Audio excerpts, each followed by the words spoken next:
les plugins disponibles se trouvent dans le menu « Plugins ». Dans notre exemple, un seul plugin disponible. Dans le dossier du programme, se trouve le sous-dossier « Plugin ». Double-cliquez pour ouvrir le dossier. Un seul dossier, celui de notre unique plugin, disponible pour l'instant. Il faut un dossier pour chaque plugin. Double-cliquez pour ouvrir le dossier. Dans ce dossier, doit se trouver impérativement le fichier exécutable du plugin. Et éventuellement, les DLL ou autres fichiers nécessaires. Le fichier info.dat, et le fichier photo.bmp. Ouvrez le fichier info.dat avec le bloc-notes. Dans la première ligne, saisissez le nom du plugin. Celui qui apparaît dans le menu du programme. Dans la deuxième ligne, saisissez le chemin relatif de l'exécutable. Chemin relatif par rapport au dossier plugin. Dans ce cas, colorier exe.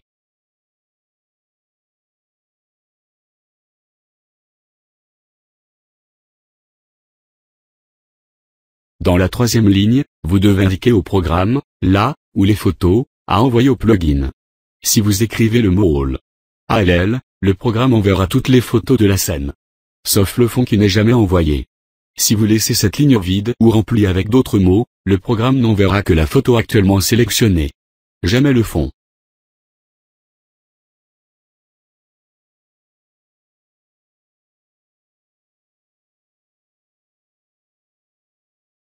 Dans la quatrième ligne, saisissez le lien vers votre site. Ensuite, sautez une ligne.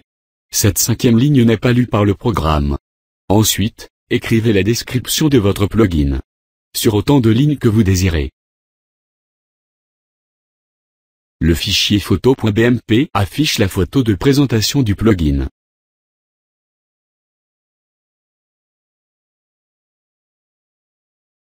Au lancement, le programme va chercher les plugins disponibles, dans les sous-dossiers du dossier plugin. Et dans chacun d'eux, il va récupérer le nom affiché dans le menu, et le chemin de l'exécutable. Dans le menu du programme, cliquez pour lancer le plugin colorier. La photo qui se trouve dans le dossier du plugin est affichée.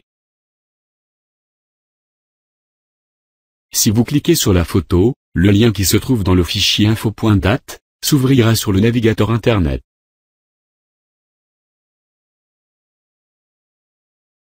Au-dessous, se trouve la description de votre plugin, telle que vous l'avez écrite dans le fichier info.dat. Je n'ai pas sauvegardé les modifications.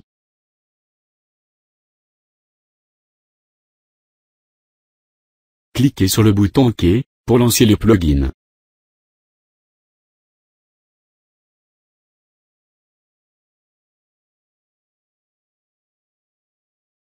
Dans le dossier plugin, le programme a créé le fichier iam1.bmp et le fichier mk1.bmp. Puis, il a lancé le plugin. iam1.bmp correspond à la photo. mk1.bmp correspond au masque de celle-ci. Dans le masque, la couleur blanche correspond à la partie visible de la photo. Le noir correspond aux parties transparentes. Les dégradés correspondent aux parties qui ne sont pas complètement transparentes. Sur les photos qui ne possèdent pas de transparence, comme par exemple les JPEG, le masque sera donc complètement blanc. Le plugin récupère la photo, et éventuellement le masque si nécessaire.